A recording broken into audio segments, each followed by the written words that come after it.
It is all over for the grifters of Oz. Have finally left Australia after a whirlwind circus, which included a taxpayer-funded walk around Sydney, a woe is me microphone tour, a blink and you'll miss Meg 2-hour girls' weekend appearance, a cash for wear clothing scheme. Oh, and the grifters are set to pocket $10 million from their 4-day visit. There was a moment that most people missed when it first happened. No cameras caught it cleanly. It was never part of an official statement or a prepared speech. At the time, it barely made a ripple outside of the tightest royal circles. But years on, that moment has become one of the most talked about data points in the entire Sussex story. Because everything that came after it now looks completely different when you hold it up to the light. Let's talk about the damage. We're watching these two do exactly what they said they didn't want to do. She and Harry went on their Australia tour, their inaugural, and she reportedly said, "I cannot believe I'm not getting paid for this." During the 2018 royal tour of Australia, a story emerged that Meghan Markle had privately said, in so many words, that she couldn't believe she wasn't being paid for any of this. The precise wording has been debated. The source has been disputed. But the allegation itself never died. And there is a reason for that. Stories like this don't survive unless they feel true to the people who hear them. And this one felt true immediately.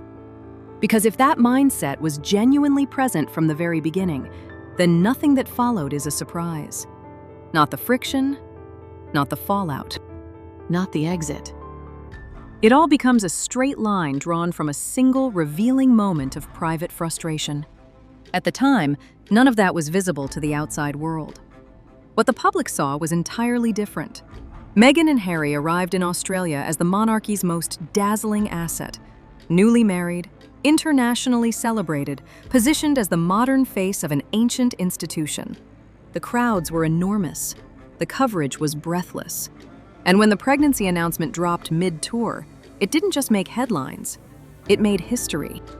But to do it under the guise of titles bestowed by the royal family and monarchy, which they have spent years trashing. Mr. and Mrs. Grifter peers have come to Australia and are using us as a cash cow, essentially. It looked, from every angle, like the beginning of something extraordinary. But that surface was already cracking. Behind the warmth of those public moments, reports of serious tension were beginning to circulate among those close to the palace. Staffing difficulties, clashes over protocol, a growing sense that the integration was not going as smoothly as the photo opportunities suggested. It wasn't front-page material yet, but the temperature was rising, and the people inside the institution could feel it. That alleged comment, then, carries enormous weight, because it points to a foundational incompatibility that was present from almost day one. The royal institution is not a brand partnership. It is not a platform for personal monetization.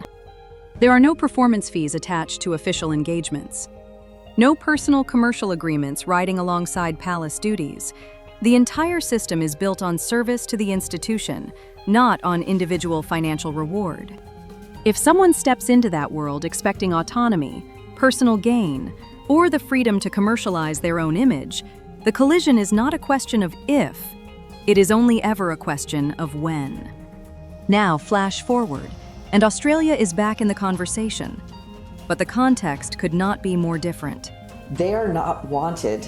There is a petition that is up to at least 45,000 signatures demanding that the Australian government spend not one iota of their tax money protecting these two. Meghan and Harry are no longer working royals. They departed formally after the Sandringham summit, framing the exit as a pursuit of independence, privacy, and liberation from an institution they claimed was suffocating them. The line was supposed to be clean. They would build something new, separate, and entirely their own. And yet what their current Australian visit actually looks like is striking in its familiarity.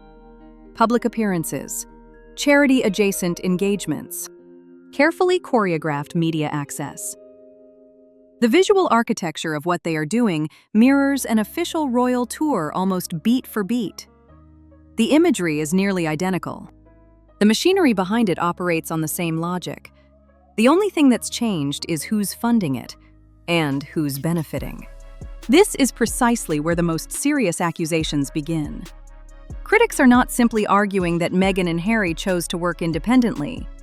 The charge is far more specific than that.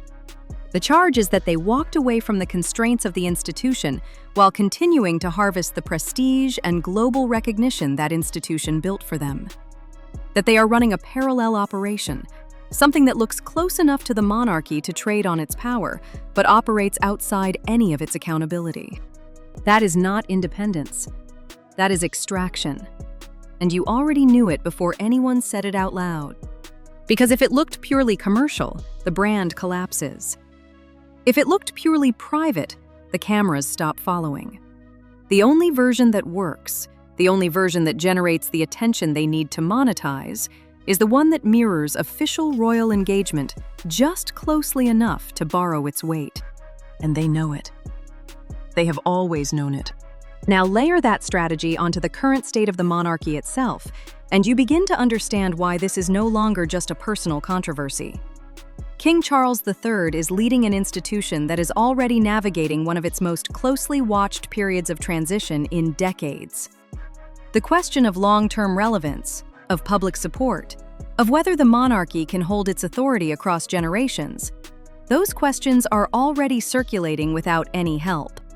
And then, against that fragile backdrop, you have Meghan and Harry constructing a parallel visibility machine that draws constant comparison. Not through any official challenge, not through any formal declaration, but through the sheer inevitability of contrast whenever both images exist in the same media cycle. That is not innocent timing. That is pressure applied to a structure that is already being tested. Australia makes the contrast impossible to ignore, because Australia is not neutral ground for this story. It is the country that received them in 2018 at the height of their royal standing. The same tour that has since become ground zero for the fracture narrative. The enthusiasm that greeted them then was unambiguous. What is greeting them now is something far more complicated. Some of that warmth still exists, but it shares space with skepticism, with questions about what this visit actually is, who sanctioned it, what it costs, and what it is really designed to achieve. That division did not appear from nowhere. It is the direct result of every choice they have made since that first tour ended. What started as a fairy tale arrival has become a contested event that different audiences interpret in entirely different ways. And that shift in how people receive them, that is the real story. That is the damage made visible. Because what you are watching now is the full architecture of what they have built.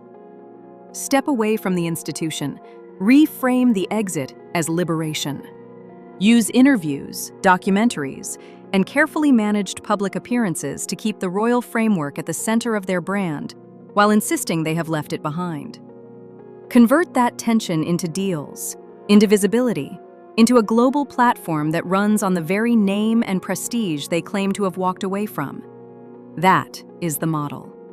It has never changed. The problem, and this is where the strategy begins to collapse under its own weight, is that the independence claim requires actual distance that they have never been willing to create.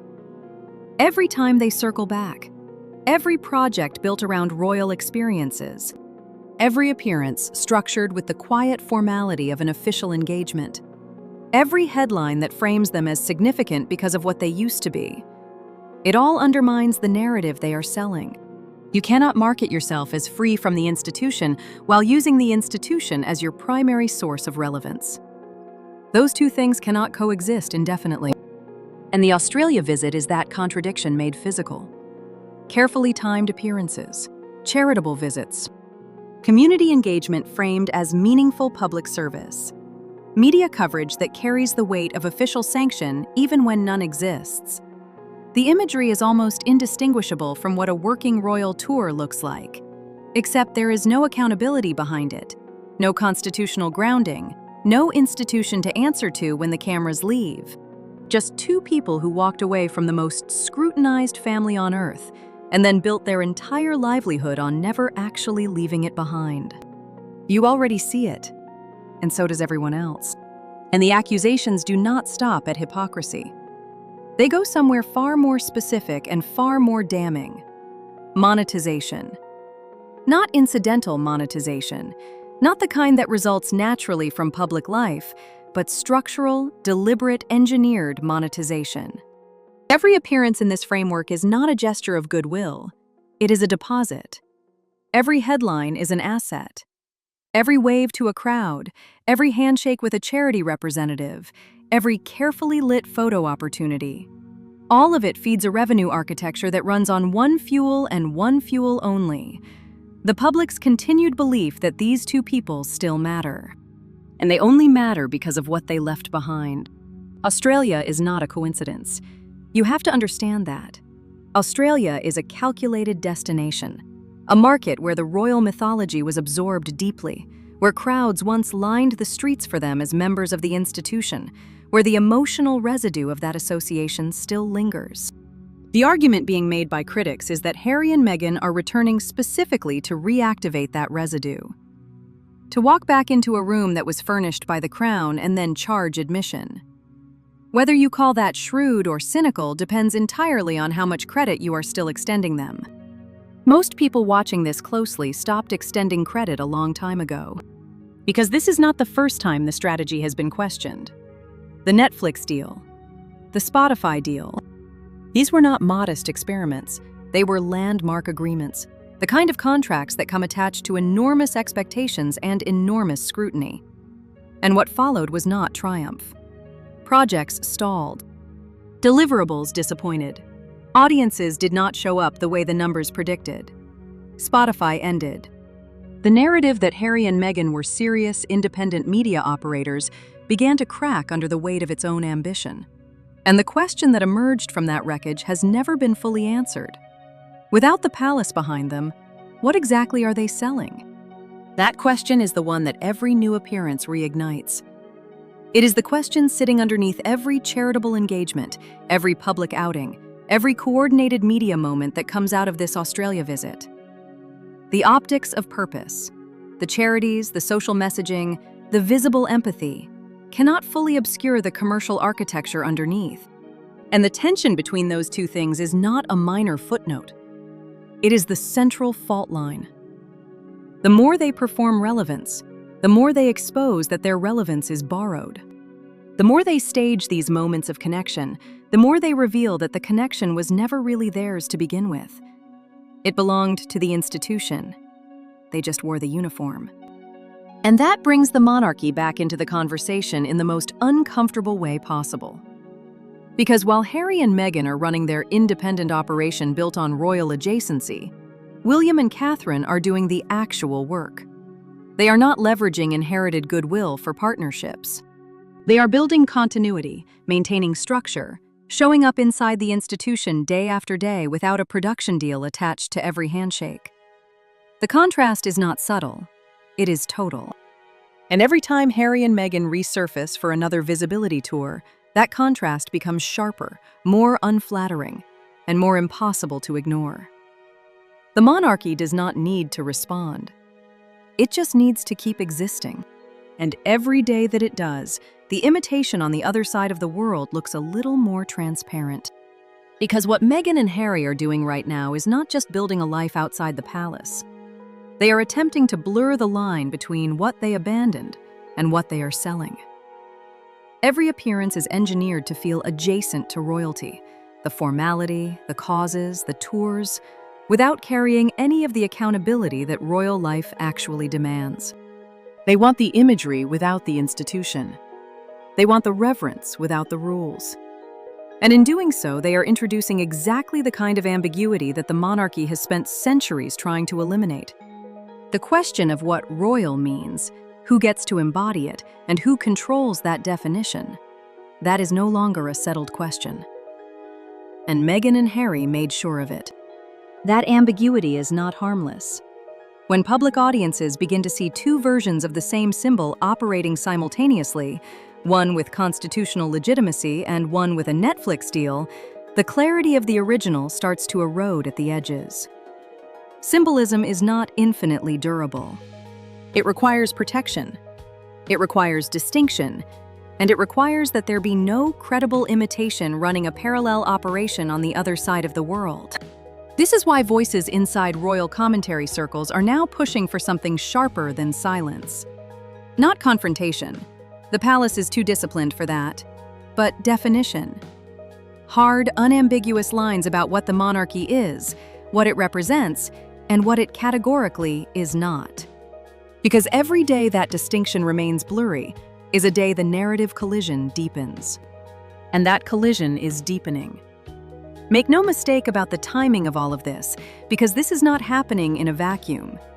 It is happening at the precise moment when the monarchy is carrying more structural weight than it has in living memory. The death of Queen Elizabeth II did not just mark the end of a reign. It removed the single most stabilizing force the institution has ever possessed. Elizabeth did not merely lead the monarchy. She was the monarchy in the minds of billions of people across generations. Her credibility was not transferable. It was hers. And now that it is gone, everything underneath it is more exposed than it has ever been. Charles is not just a king inheriting a throne. He is a man inheriting a vulnerability. Questions about the monarchy's relevance are not background noise anymore. They are front-page conversations in Commonwealth countries that have been waiting for exactly this kind of opening. Australia is not just a backdrop for Harry and Meghan's visibility tour. It is a country where the Republican conversation has never fully gone away. It has been dormant, not dead. And a highly publicized visit from the monarchy's most famous defectors at this exact moment in history does not cool that conversation. It accelerates it. That is the fracture Meghan and Harry have carved into the institution. Not from outside it, but from within its own bloodline, on a global stage, in real time. And at the center of that fracture sits a father who is also a king. Charles, by every account, is not a man who reaches instinctively for severance. His history is one of attempted reconciliation, of keeping doors open longer than most would. But reconciliation with Harry and Meghan has a documented cost. Private becomes public, trust becomes testimony, and every overture carries the risk of becoming a headline. He has seen this pattern. He knows exactly where it leads. Which is precisely why the figure who now carries the most impossible weight in this entire situation is not Charles. It is William. And what William does next will define this conflict in ways that nothing else can. William is not Charles. That distinction has never mattered more than it does right now. Where Charles operates with patience, with the long view, the extended olive branch, the willingness to absorb damage in exchange for the possibility of peace, William operates with structure, with firmness, with a clearly defined sense of what the institution requires and what it cannot afford. Multiple sources close to the palace have made this clear. William's position on Harry is not soft, it is not ambiguous, and it is not moving. From where William stands, this is not simply a family wound that time will heal. It is a structural breach. A boundary that was not just crossed, but publicly dismantled, mocked, and monetized. That gap between Charles and William, between patience and control, is itself a fracture point. And it is one that Meghan and Harry will absolutely try to exploit. Watch for it. The moment Charles signals any openness, any warmth, any willingness to re-engage, you will see it spun as vindication, as proof that the palace was always the aggressor. That is how this works. That is how it has always worked with them. Meanwhile, the public is not waiting for an official statement. There are no neatly packaged press releases guiding the narrative anymore. What people are consuming is fragments, interviews, sightings, body language analysis, unnamed source reporting, social media commentary running at full speed.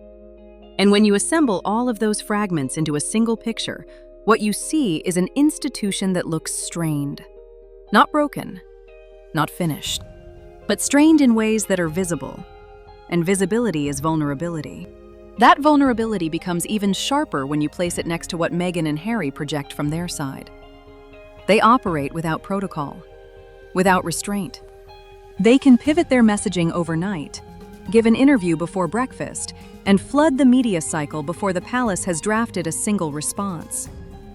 They present themselves as free, unshackled from the rules that the monarchy lives and dies by. And for certain audiences, particularly younger ones, that contrast does not go unnoticed. It creates the impression of two competing models, one that moves slowly, bound by centuries of obligation, and one that moves fast, shaped entirely by personal brand strategy. In markets like Australia, where the monarchy's emotional grip is already loosening across younger demographics, that contrast has real consequences. Not necessarily in terms of formal Republican sentiment, but in terms of who commands attention. Relevance in the modern era is not built on legacy alone. It is built on engagement, and engagement follows whoever controls the narrative in the moment. This is exactly why what William and Catherine do next carries weight that goes beyond a single tour or a single photo call. Every appearance is a counter-argument. Every visit is a demonstration that the institution can still move, still connect, still mean something without burning everything down to stay interesting.